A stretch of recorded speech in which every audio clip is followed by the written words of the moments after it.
માણસ એક એવો છે જે રડતા રડતા જન્મે છે, ફરિયાદ કરતાં કરતાં જીવે છે, બધું ભેગું કર્યા છતાં પણ નિરાશ થઈને મૃત્યુ પામે છે.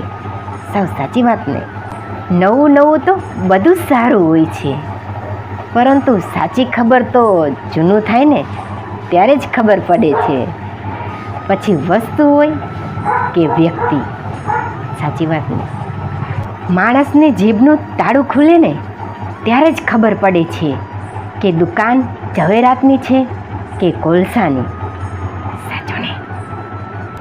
સ્વાર્થી વ્યક્તિની સમજ તેનાથી નજીક આવ્યા પછી થાય છે અને નિસ્વાર્થીની વ્યક્તિની સમજ ગુમાવ્યા પછી થાય છે. સમજજો. મોકો તો ઘણો મળે છે વળતો જવાબ આપવાનો, પણ નક્કી કર્યું છે કે કુદરતથી વધારે સારું પરિણામ કોઈ નહીં આપી શકે. સાવ સાચી વાત ને. પીઠ પાછળ વાતો થાય ને તો ગભરાવું નહીં, કેમ કે વાતો એની જ થાય જેનામાં કોઈ વાત હોય. સાચી વાત ને.